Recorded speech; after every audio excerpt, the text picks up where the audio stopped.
على أشرف الأنبياء والمرسلين سيدنا ومولانا محمد وعلى آله وصحبه أجمعين. سبحانك لا علم لنا إلا ما علمتنا إنك أنت العليم الحكيم. ولا حول ولا قوة إلا بالله العلي العظيم. ولا حول ولا قوة إلا بالله العلي العظيم. ولا حول ولا قوة إلا بالله العلي العظيم. رب اشرح لي صدري ويسر لي أمري واحلل عقدة من لساني يفقهوا قولي. وارزقني الفهم القوي وسدد لساني واهد قلبي بحق سيدنا محمد صلى الله عليه وسلم. قال المؤلف رحمه الله تعالى ونفعنا به وبجميع علومه في الدارين آمين. Kaifiyatul ghusli, bermula ini cara mandi. Kaifiyat ataupun cara kita mandi. Yang dimaksud mandi di sini mandi wajib lah. Yang lebih dijelaskan oleh Imam Al-Ghazali di sini adalah mandi wajib. Namun walaupun nanti ada sedikit pembahasan masalah mandi sunnah. Nah, jadi al-ghuslu ini dalam bahasa Arab apabila menggunakan huruf ghairnya itu dhammah, ghuslun itu artinya mandi. Nah, kemudian bila ghairnya itu dibaca fathah, ghaslun, nah itu maknanya membasuh.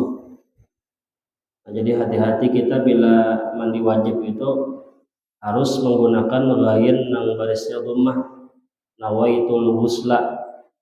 Nah, jangan terbaca nawaitul ghusla mun ghairnya fathah kena itu artinya membasuh. Ada sah mandi wajibnya karena yang dimaksud mandi di sini adalah mandi, bukan membasuh lah. Kalau membasuh aja ada sah mandi wajibnya. Jadi kalau ghuslun membasuh, kalau ghuslun mandi artinya. Wahwa, dan bermula cara mandi ayyadha'al ina'a an yaminihi. Yang pertama bahwa dia meletakkan akan wadah itu di sebelah kanannya. Nah, wadah biasan banyu kita mandi wajib adalah ini sunnahnya di sebelah kanan. Artinya kita ini mencibuk banyu ini menggunakan tangan kanan karena wadahnya di sebelah kanan. Jadi kalau kita mandinya umpama ada wadah lah, banyunya berwadah. Namun kita mandi di sungai, ya menggunakan tangan kanan mencibuknya di sebelah kanan. Kemudian summa yusammillaha ta'ala. Kemudian setelah itu dia membaca bismillah, menyebut nama Allah. Nah, bismillah jadi setelah itu membaca bismillah. Karena ini perkara penting lah, perkara penting, masalah mandi ini penting. Yang Nabi mengatakan kullu amrin dibalin la yubda'u fihi bi bismillah wa huwa aqta. Makna aqta di situ qalilul barakah. Nah, setiap perkara penting apapun yang tidak dimulai dengan bismillah, maka ini adalah kurang berkah, kekurangan berkah. Nah, walaupun membaca bismillah ini kena sunnah, tapi ini menambah keberkahan mandi wajib. Nah, karena orang mandi wajib ini menggugurkan dosa. Nah, semakin kita banyak berzikir dalam mandi wajib, nah ini semakin kena menambah keberkahan dan dosa-dosa kita diampuni oleh Allah. Kemudian wa yabsilu yadaihi salasan. Dan setelah membaca bismillah tadi dia membasuh akan dua tangannya salasan 3 kali. Nah, dibasuh tangannya 3 kali lah. Karena tangan ini kan anggota tubuh kita yang paling banyak bagawi itu tangan.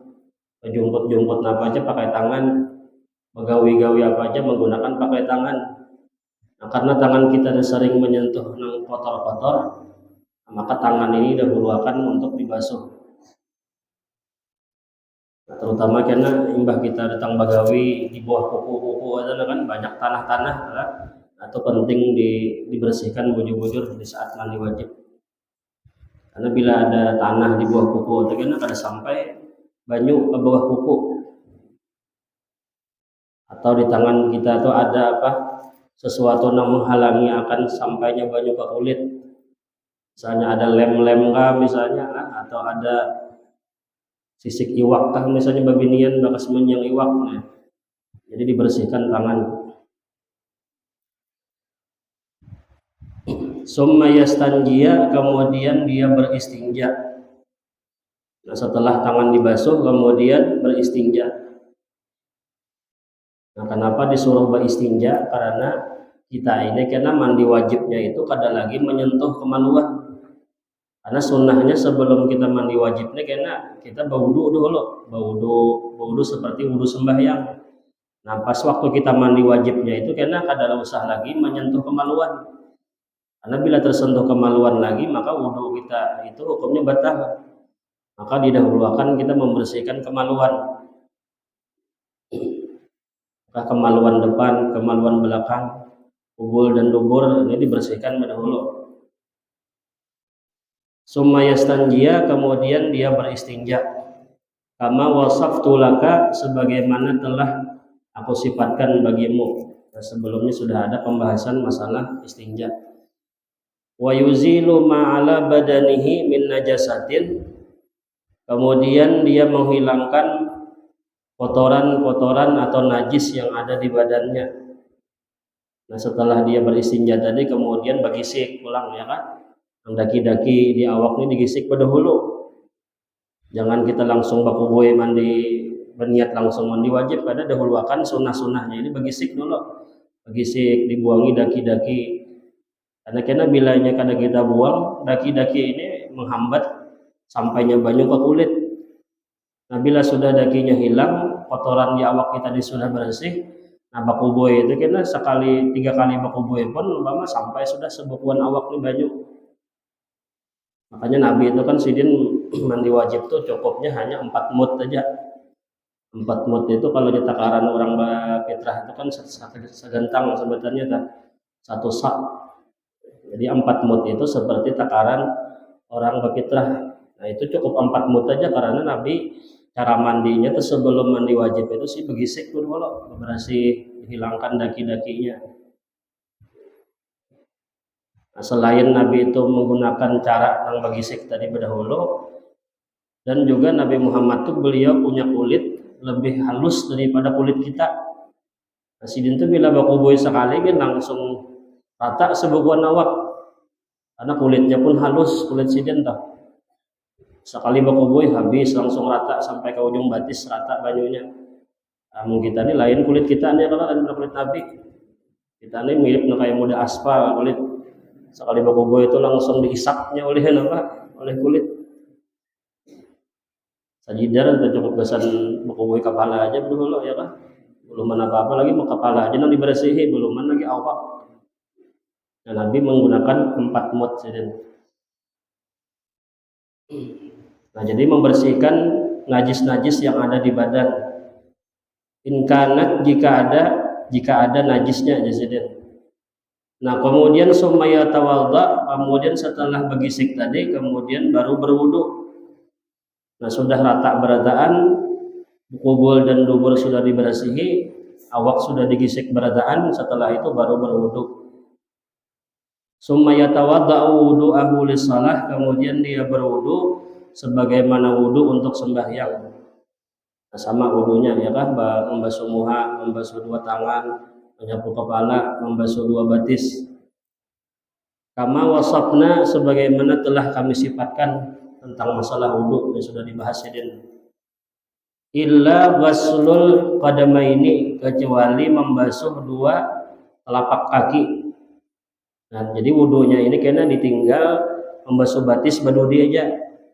Jadi nang dibasuh itu karena muha, kemudian 2 tangan, menyapu kepala, kemudian kalau hendak membasuh telinga, nah kemudian batisnya itu badudi aja, terakhir aja kena.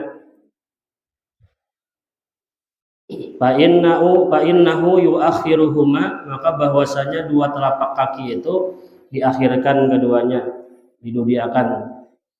Fa in ghasalahuma summa wada'ahuma 'alal ardi kana idha'atan lil ma'i. Karena bahwasanya jika dia basuh kedua kakinya itu, kemudian dia letakkan kakinya itu di atas tanah, maka adalah menyia-nyiakan bagi air. Namun kita nih mandi di sini umpamanya bajajak di tanah, namun kita membasuh batis badahulu karena abun tajajak tanah juga pulang imbahnya deh sia-sia aja kita bakubui batis tadi. Jadi batis ini kena di akhir aja, tuntung sudah mandi wajib. Nah baru kena menutupnya itu dengan membasuh dua batis. Ada apa-apa kita berwudu nih terpisah jaraknya ada apa-apa. Imbah tuntung membasuh talinga tadi, batisnya badudi, imbah anak tuntung mandi wajibnya terakhir kena ada apa-apa. Dalam berwudu itu nang wajib itu bertartib urutannya itu nang wajib. Kalau masalah mualatnya itu sunnah aja, mengiringakan setelah basuhan kepada basuhan berikutnya itu sunnah aja. Kalau tartibnya nang wajib. Nah setelah itu apa? Kemudian summa yasubbul ma ala ra'sihi salasan. Setelah dia berwudu tadi dia menumpahkan air ke atas kepalanya 3 kali. Ini kalau kita lihat yang disebutkan Imam Al-Ghazali ini yang sunnah-sunnahnya lah. Ini karena di ujung yang sunnah ini baru disebutkan beliau rukun mandi wajib baniyat lawan meratakan banyu ke seluruh badan. Nah jadi kalau kita letakkan niat, meletakkan niat itu setelah berwudu ini, imbah tuntung berwudu. Nah kemudian setelah itu baru berniat mandi wajib. Nawaitul ghusla li raf'il hadasil akbari an jami'il badani fardan lillahi ta'ala.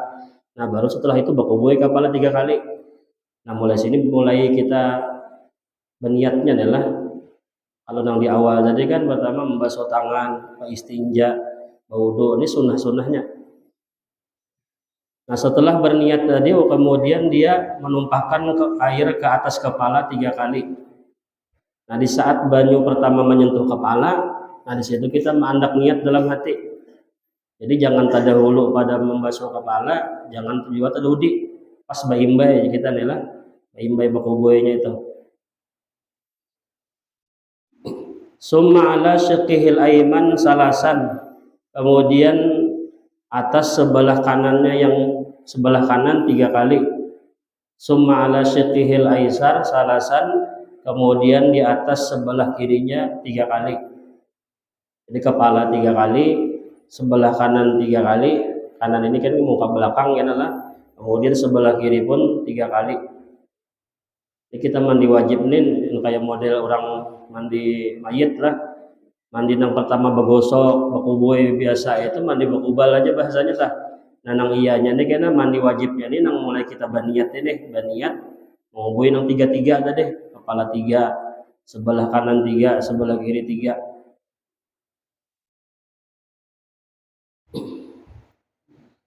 Summa yudalliku ma aqbala min badanihi. Kemudian dia menggosok sesuatu yang ada di hadapan badannya, bagian tubuh yang di depan. Gosok ya kan? Bapak kubuin 3-3 tadi kemudian digosok.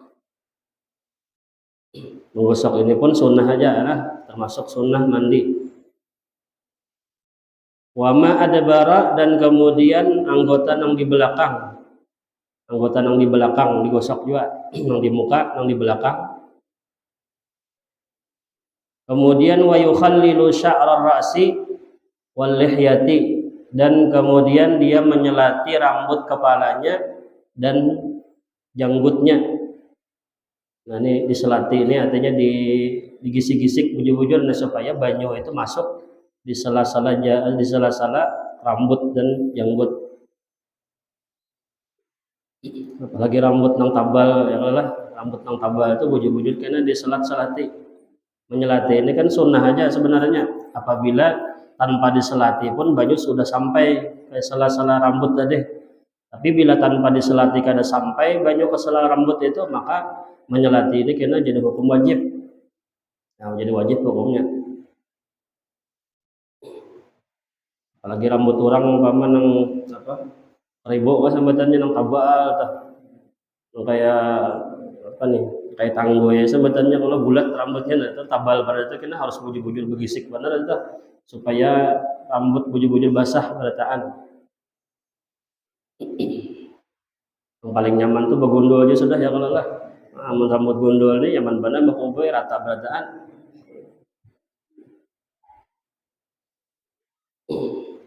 Kemudian wayu silul ma ila manabiti makasifa minhu au khaffa, dan menyampaikan air ke tempat tumbuhnya rambut, baik rambut yang tebal au khaffa atau rambut yang tipis.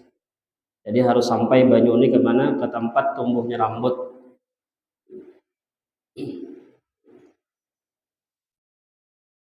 Walaysa 'alal mar'ati naqdud dhafair illa idza alimat annal ma'a la yasilu ila khilali sya'ri. Dan tidak mengapa dan tidak harus atas perempuan itu melepas akan galung, illa idza alimat, kecuali apabila dia tahu annal ma'a la yasilu ila khilali sya'ri, bahwasanya banyu tidak akan sampai ke celah-celah rambut, ke celah-celah rambut. Jadi mun babinian itu yakin aja walaupun kada dipacul nih galung nih, jadi banyu ini sampai aja ke celah-celah rambut itu, nah maka melepas atau memacul galung itu kada apa aja kada melepas. Tapi mun inya yakin mun kada dipacul kena galung ini kada sampai banyu sebataan masuk ke rambut nih lah. Nah ini kena wajib hukumnya melepas galung tadi.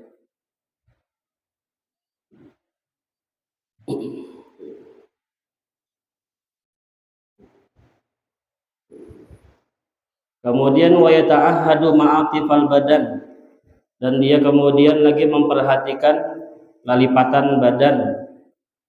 Nah, nang di bagian tubuh kita nih nang banyak lipatan-lipatan atau perlu diperhatikan lah. Ini biasanya nang banyak lipatan ini nang awak lamak ya lah. Nang di parut-parut nah kan banyak lipatan-lipatan di ketiak. Di mana-mana nang ada lipatan-lipatan itu penting diperhatikan. Karena bisa kada basah karena di lipatan-lipatan itu amun kada digosok bujur-bujur nah. Wal yattaqi ayyamussa dzakarahu fi asna'i dzalik, dan berhati-hatilah dia bahwa menyentuh akan kemaluannya di tengah-tengah itu, di tengah-tengah mandi tadi. Nah jadi waktu bergosok tadi hati-hati kalau pernah tercapai kemaluan, namun tercapai pakai telapak tangan karena batal wudu yang di awal tadi. Makanya kita badahulu istinja dari badahulu bergosok di awal tadi supaya apa? Supaya pas mandi wajibnya jangan lagi mencapai kemaluan. Maka karena bila sudah tuntung mandi wajib, wudunya kada batal, langsung aja kada usah lagi berwudu karena sudah di awal berwudu dulu.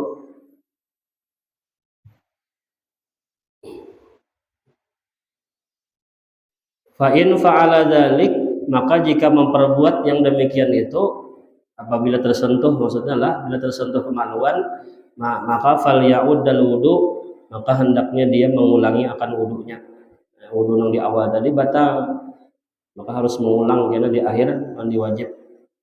Wa in tawadda'a qabla al-ghusli, apabila dia berwudu sebelum dia mandi tadi, fala yu'iduhu ba'da al-ghusli. Wa in tawadda'a qabla al-ghusli fala yu'iduhu ba'da al-ghusli, dan jika dia telah berwudu sebelum dia mandi tadi, maka kada perlu lagi mengulang akan wudunya sesudah mandi. Tapi dengan syarat tadi wudunya jangan batal di tengah-tengah mandi wajib tadi, baik tersentuh kemaluan kah atau takantut kah rahatan mandi atau takamih kah. Mendingin banyu ini kan bisa aja takamih rahatan mandi karena batal.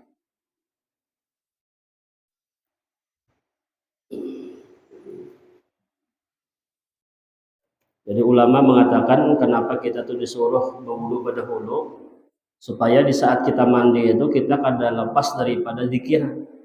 Karena orang kada batal wudu itu kan selamanya kada batal wudu, maka dicatat sebagai orang yang selalu berzikir. Karena mun kita kada berwudu ini kena ada nang ingat terhadap mandi lawan Tuhan, ada nang kada ingat. Amun kada ingat kada nilai zikir jadinya mandi wajibnya. Tapi bila inya pas mandi itu ingat lawan Allah sambil berzikir di hatinya, walaupunnya kada berwudu di awal, berarti nilai zikir aja mandi wajib tadi. Nah, tapi bila inya berwudu sebelum mandi wajib tadi, walaupunnya kada berzikir dalam mandi wajib, Nah itu dicatat sebagai orang yang berzikir karena dia berwudunya kada batal di saat mandi wajib tadi. Atau di saat kita duduk-duduk nih, ini kan menghadang isya nih, wudu kita kada batal. Nah, walaupun kita kada bermajlisan umpama nih duduk aja menghadang-hadang sembahyang atau kada bacaan, tapi kita kada wudu kita kada batal. Nah, maka selama wudu kada batal itu dicatat sebagai orang yang selalu berzikir.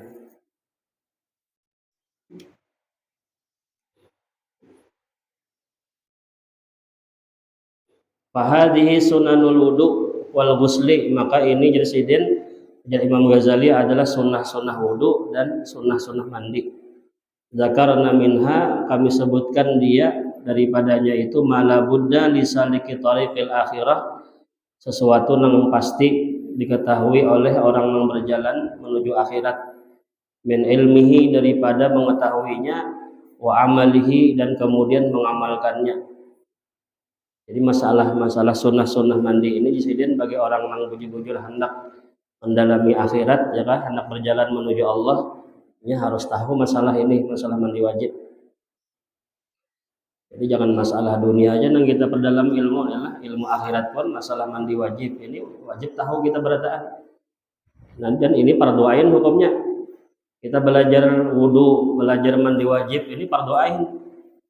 Karena ini gawian kita, nang rancak kita gawi, baudu hari-hari kita baudu, mandi wajib, rancak kita mandi wajib, ya kalah. Nah ini wajib belajar. Jangan kena tahu baulah anak aja bahasa gitu, kalau lah mandi wajibnya kada tahu, takutnya orang apa aja orang mandi wajib rukunnya, ada gayung ya, ada sabun ya. Juru Jepang dua ya, kalau rukun mandi wajib dapat dua aja, sekalinya gayung lawan sabun. Orang niat nang dua itu niat lawan meratakan banyu kesebukuan awak. Wa ma'adahu minal masail, dan apa-apa yang lain daripada masalah-masalah atau ilmu-ilmu yang yahtaju ilaiha, yang dia berhajat kepadanya, fi awaridil ahwali, pada kebanyakan keadaan-keadaannya. Yang banyak kita gawi nih, itu yang wajib kita tuntut ilmunya. Wudu wajib kita belajar, mandi wajib kita belajar, sembahyang wajib belajar. Jadi apapun yang kita gawi maka kita wajib tahu ilmunya. Dan wajibnya belajar itu bila mana kita membutuhkan kepada menggawinya. Kita hendak berhaji umpama, wajib kita belajar masalah haji. Tapi bila kita beluman berhaji, ada hendak berhaji lagi, ada wajib kita belajar dulu. Apabila kita hendak berhaji, nah wajib belajar. Atau hendak berdagang, wajib belajar ilmu tentang berdagang.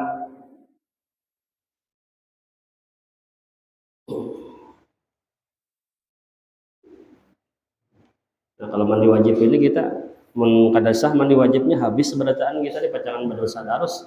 Namun kadasah mandi wajib karena sembahyang jadi haram hukumnya kan. Sembahyang ini mengkada wudu aja haram, apalagi kada mandi wajib. La salata liman la wudu alahu, Nabi tidak ada namanya sembahyang orang yang tanpa wudu. Artinya menwudunya aja kada sah, sudah dianggap Nabi berdosa sembahyangnya, apalagi mandi wajibnya kada sah. Membaca Quran, karena bila mandi wajibnya kada sah, haram membaca Quran, karena orang yang junub itu kada boleh membaca Quran. Tajapai Al-Quran ulang bila kada sah mandi wajib haram juga. Atau berdiam dalam masjid, bilanya kada sah mandi wajib haram juga dalam masjid, duduk dalam masjid. Berapa jam kita duduk dalam masjid, mulai maghrib sampai lewat isya misalnya, bila kada sah mandi wajib, nah ini selama kita duduk dalam masjid tadi berdosa darus kita. Jadi banyak ya imbasnya inilah bila kita kada sah mandi wajib ini, banyak mana gawian kita yang baulah jadi dosa. Kemudian wa fardul wudu'i an-niyatu wal wajibu min jumlati ma dzakarnahu fil ghusli, dan bermula yang wajib daripada jumlah apa yang telah kami sebutkan pada mandi, amrani, yaitu dua perkara. Jadi wajibnya mandi atau rukun mandi ini dua perkara. Yang pertama adalah an-niyatu, berniat, wasti'abul badan bil ghusli, Dan yang kedua adalah meratakan badan dengan mandi. Jadi intinya mandi wajib tuh yang penting banyu tuh rata sebukuan awak. Nah kalau masalah nang bagisik tadilah atau apalagi berwudu, membasuh tangan, yang lain-lainnya tadi itu semuanya sunnah aja berataan. Cara-caranya pun yang 3 kali kepala, kanan 3, kiri 3 tadi sunnah aja. Adapun yang wajibnya itu yang penting berniat, dan yang kedua adalah meratanya banyu di seluruh badan.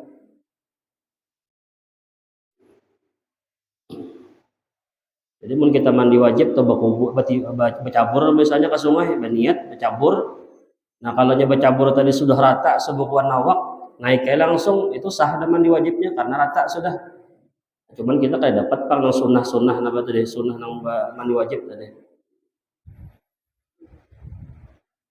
Nah, sama kayak orang mandi mayit kan kayak itu juga kan wajib itu penting rata sebukuan awaknya. Nang masalah nang berkubu 3 ya kan bagisik itu sunnah aja. Yang penting ratanya itu.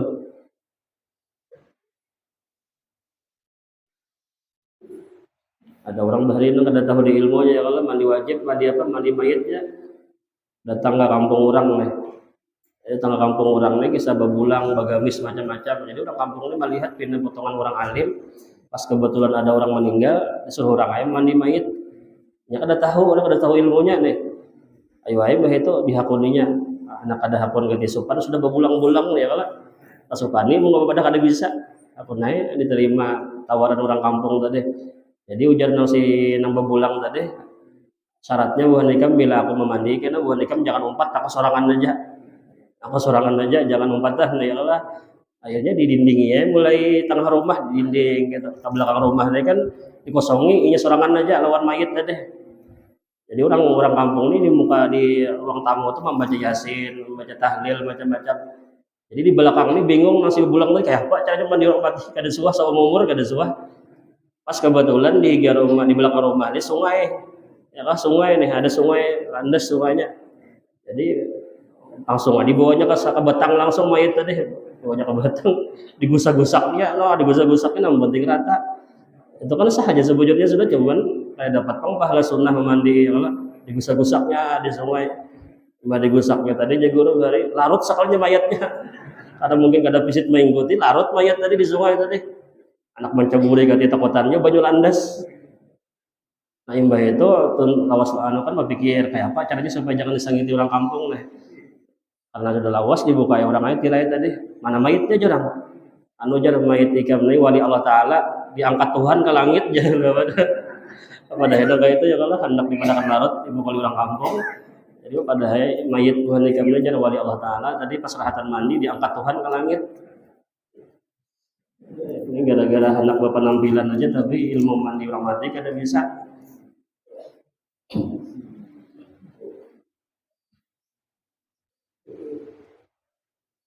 Nah kemudian wa fardul wudu an-niyatu wa ghaslul wajhi wa ghaslul yadain ilal mirfaqain wa mashu ma yantaliqu alaihi al-ismu minar ra'si. Dan bermula fardu wudu yang pertama adalah niat. Rukun wudu pertama niat. Wa ghaslul wajhi yang kedua membasuh wajah, yang ketiga wa ghaslul yadain membasuh dua tangan sampai dua siku, wa mashu ma yantaliqu alaihi ismu minar ra'si dan menyapu anggota yang dipakaikan nama kepala. Jadi bagian kepala manapun yang penting masih disebut nama kepala. Nah di situ menyapu. Kemudian wa ghaslur rijlaini dan membasuh dua kaki sampai dua mata kaki, wa tartibu dan yang keenam adalah tartib. Nah ini rukun apa? Rukun wudu. Jadi berwudu anak sembahyang atau berwudu sebelum melakukan mandi wajib, nanti sama aja rukun-rukunnya 6 juga. Kecuali tadi nomor duri tadi membasuh dua batis tadilah. Wa amal muwalatu dan adapun muwalat alaisat biwajibatin maka tidak wajib. Jadi muwalat ini bedanya lawan tartib lah. Kalau tartib itu berurutan, artinya jangan tak huruf-huruf nang dibasuh nih muha, setelah itu tangan menyapu kepala. amunnya pada hulu kepala hanya muha hanya tangan, nah itu berarti kada bertartib kurangnya, kada bersusun. Nah kalau mualat ini artinya beriringan, imbah membasuh muha langsung membasuh tangan, jangan dilambat-lambatakan. Imbah membasuh tangan langsung menyapu kepala, nah itu sunat aja hukumnya. Yang penting kena basuhan sebelumnya jangan kering, ya kan? Mun kita membasuh muha karena lambat hanya membasuh tangan sampai kering nanti muha, nah kada sah lagi. Tapi kalau masih muha ini masih basah, walaupun jaraknya misalnya 5 menit kah antara muha lawan tangan tadi kada apa-apa, yang penting jangan kering yang sebelumnya. Nah kalau orang khutbah kan wajib mualat lah antara rukun-rukun tenang.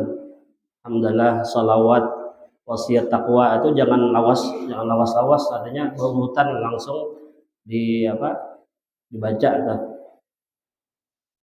atau kayak orang akad nikah aku terima nikahnya ya kan, aku nikah menjadi tunai jadi si penghulu kan, aku terima, nah itu jangan lambat, artinya wajib mualat di situ. Di orang kampung tuh jangan gantung aja lah, ya mualat tuh jangan tahalat lawas di situ tuh jaraknya. Nah kalau berwudu ini mualat ini hukumnya sunat aja. Falaisat biwajibatin, mualat ini dalam berwudu tidak wajib. Wal ghuslul wajibu bi arba'atin, dan bermula mandi wajib itu disebabkan 4 sebab. Nah, ini perkara yang mewajibkan kita mandi lah ada 4. Yang pertama adalah bi khurujil mani, sebab keluarnya air mani. Nah jadi bila keluar air mani ini wajib kita mandi lah, baik laki-lakinya ataupun perempuannya wajib. Keluar mani ini ulang baik di saat berhubungan atau keluar tanpa berhubungan, dalam keadaan bangun atau tak mimpi keluar banyu mani, nah ini batal, wajib mandi lah. Artinya sebabnya apapun nih, bila keluar banyu mani tadi wajib mandi. Yang kedua adalah iltiqaul khitanaini, bertemu 2 alat khitan. Artinya kemaluan laki-laki dengan kemaluan perempuan, nah bila sudah bertemu wajib mandi. Ujar Nabi di hadis itu kan, idzal taqal khitanaini wajibal ghuslu, apabila bertemu 2 alat kemaluan laki-laki dan perempuan, nah maka wajiblah mandi. Jadi Nabi mengatakan di hadis itu bertemu. Ada yang mengatakan pokoknya bertemu ini bila bagatok sudah wajib mandi. Masuk kada masuk, keluar kada keluar, pokoknya bila sudah bertemu wajib mandi. Nah tapi ada juga ulama mengatakan apabila bertemunya itu kada masuk, hasyafah dakar adalah kepala dakar itu kada masuk, bagatok di muara lubangnya aja disambat lah. Ini kada wajib mandi bila bagatokan aja, tapi bila sudah kepalanya tenggelam, nah baru wajib mandi. Dalam kitab Sabila ada kan disebutkan apabila sudah tenggelam hasyafah dakarnya itu wajib mandi, tapi bila kada tenggelam ada wajib mandi. Tapi ujar Guru Bakri Baharisin menjelaskan pokoknya nangaran iltiqa itu bertemu itu begatok itu pun sudah wajib. Bila kepalanya begatok di muara lubang ini masuk kada masuk di sini, bila tegatok sudah kulit dengan kulitnya wajib mandi. Nah kan sini Bahari sambil menjelaskan sambil balojo-lojo, anu jisidin bajinguk di muka lawang gitu wajib mandi sudah jisidin. Bajinguk di muka lawang adakah kurangnya ya, bajinguk di muka lawang wajib mandi sudah. Artinya beliau tuh mencontohkan tuh bila sudah di muara lawangnya itu nah bagatok sudah wajib mandi, kadang harus masuk ke dalam rumahnya. Kan banyak yang kada paham, kadang-kadang pojah kada keluar aja. Aku kada masuknya tegatok aja. Nah tegatok itu pun sudah wajib mandi. Namun kita mengumpati perkataan Nabi nih, bertemu 2 alat khitan.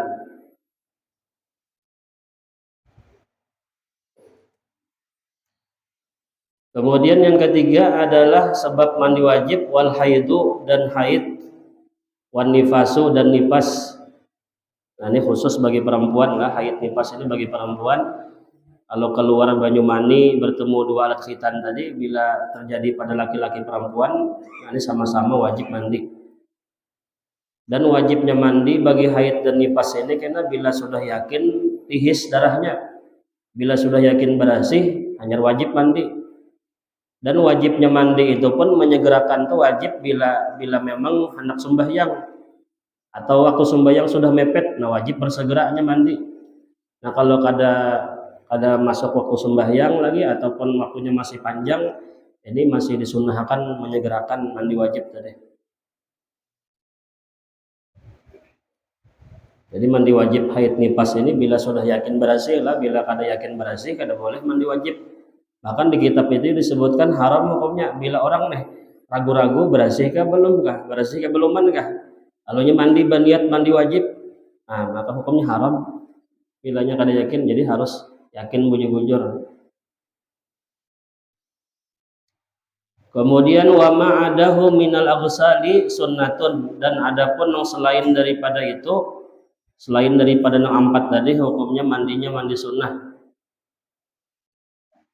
Adapun wiladah kan lah, kalau di kitab itu kan disebutkan wiladah itu juga termasuk sebab mandi wajib. Orang melahirkan lah, artinya yang dilahirkan itu kan anak. Nah tapi wiladah ini jar ulama kena masuknya di keluar banyu mani itu, karena anak itu kan hasil daripada percampuran mani laki lawan mani bini bercampur jadi satu, akhirnya menjadi anak. Jadi kalau keluar anak itu sama hukumnya keluar banyu mani. Jadi sudah masuk di sebab yang pertama tadi adalah keluar banyu mani, di situ masuk juga wiladah. Jadi kalau keluar anak itu kena melahirkan, nah itu mandinya mandi wiladah. Atau bahkan kada bentuk anak pun keluar keguguran, nggak, misalnya kena keguguran ini misalnya daging aja bergumpal atau darah aja bergumpal, wajib juga mandi. Karena darah yang bergumpal lawan daging yang bergumpal tadi kan adalah mani laki lawan mani bini bercampur jadi satu. Sebelum jadi anak 40 hari pertama segumpal darah, 40 hari kedua bergumpal menjadi daging. Nah kemudian 40 hari ketiga baru ditimpakan roh. Nah jadi bila keguguran tuh wajib mandi apa? Wajib mandi wiladah.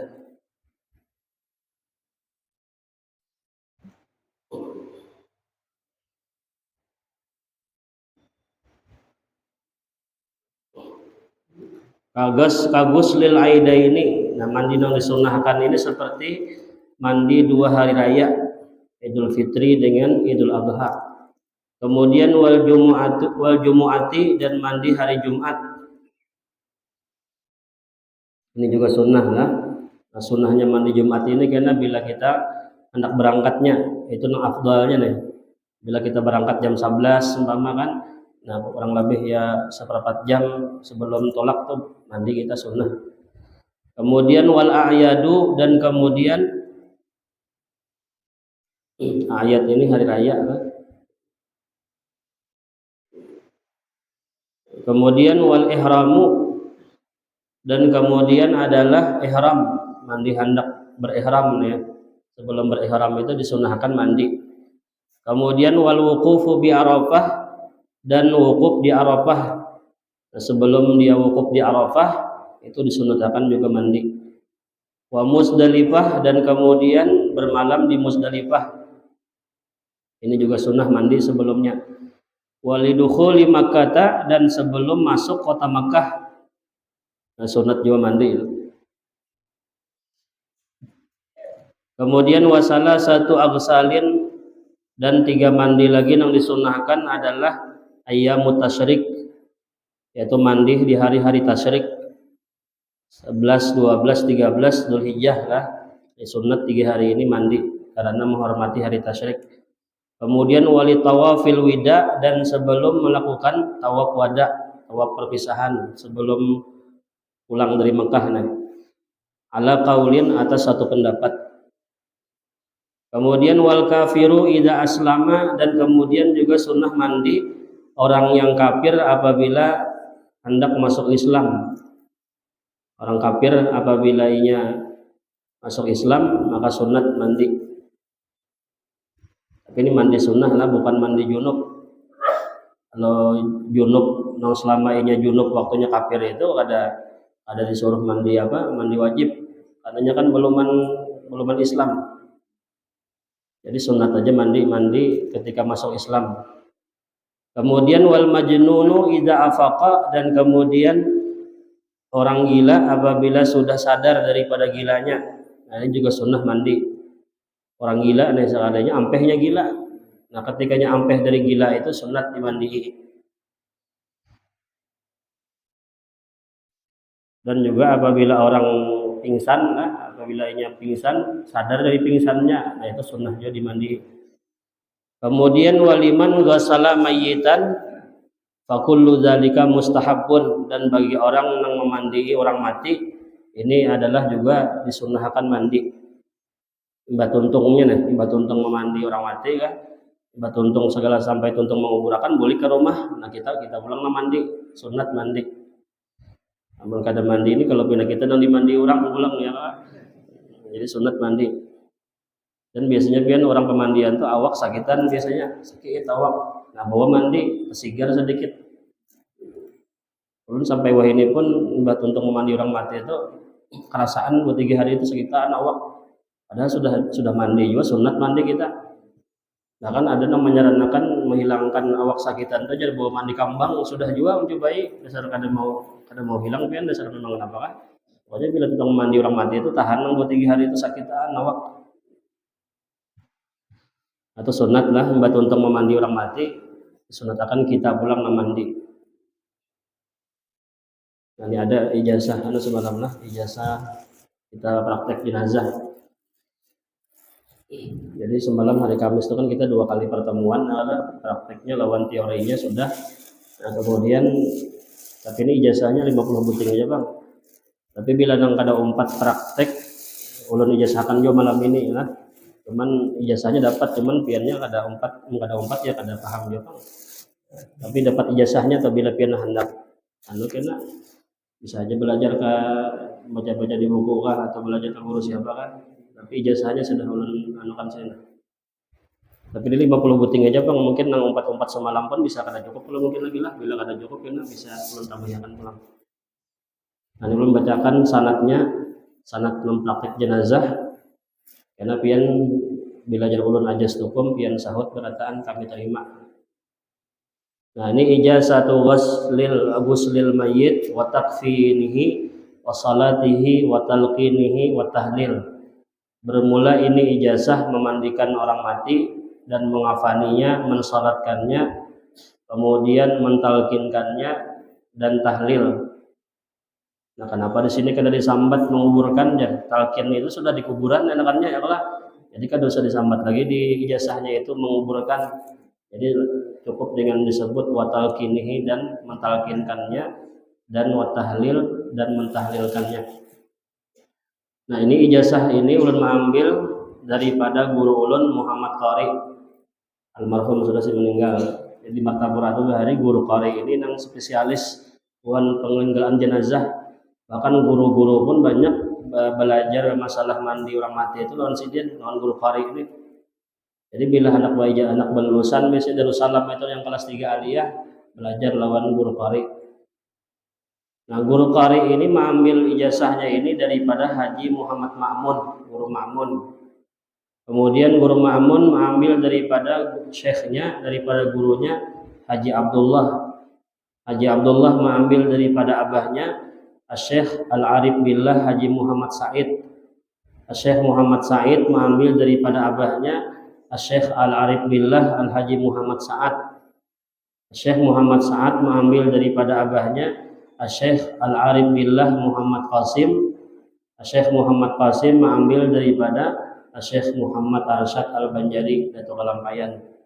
Nah ini jadi sanadnya ini sampai kepada Datuk Kalampayan.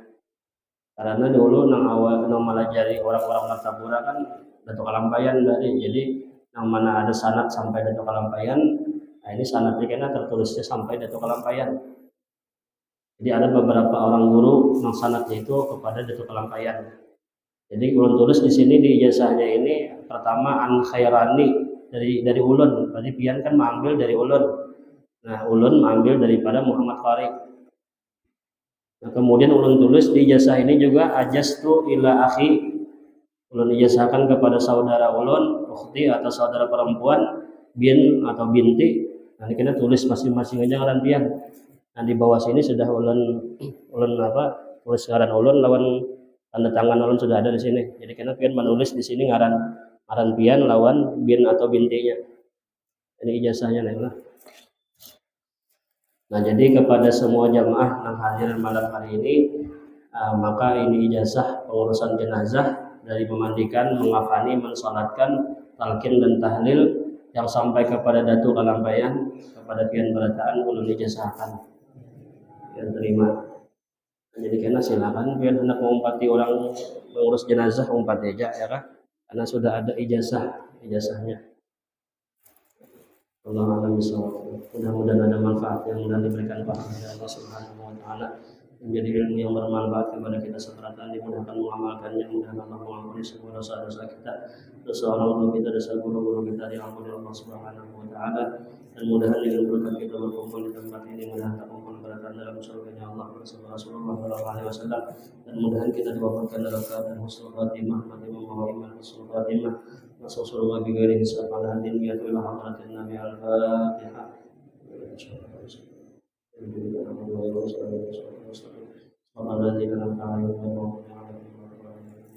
Bismillahirrahmanirrahim. Alhamdulillahirabbil alamin. Allahumma shalli wa sallim ala sayyidina Muhammadin wa ala alihi wa sahbihi ajma'in. Allahumma fa'alna bima 'allamtana wa 'allimna ma yanfa'una wa zidna ilma wa zidna ilma wa zidna ilma. Allahumma rzuqna al-ikhlas fi talabil ilmi wa bi nashrihi wa bi ta'ati. Allahumma shalli wa ibnu 'alamina wa la tudhi barakatuhu wa bihi ma'ana. Rabbana atina fid dunya hasanah wa fil akhirati hasanah wa qina adzabannar. Wassallallahu ala sayyidina Muhammadin wa ala alihi wasallam. Alhamdulillahi rabbil alamin. Taqabbalallahu minkum. Kira-kira siapa yang belum mendapat lah, sampaikan lawan panitia.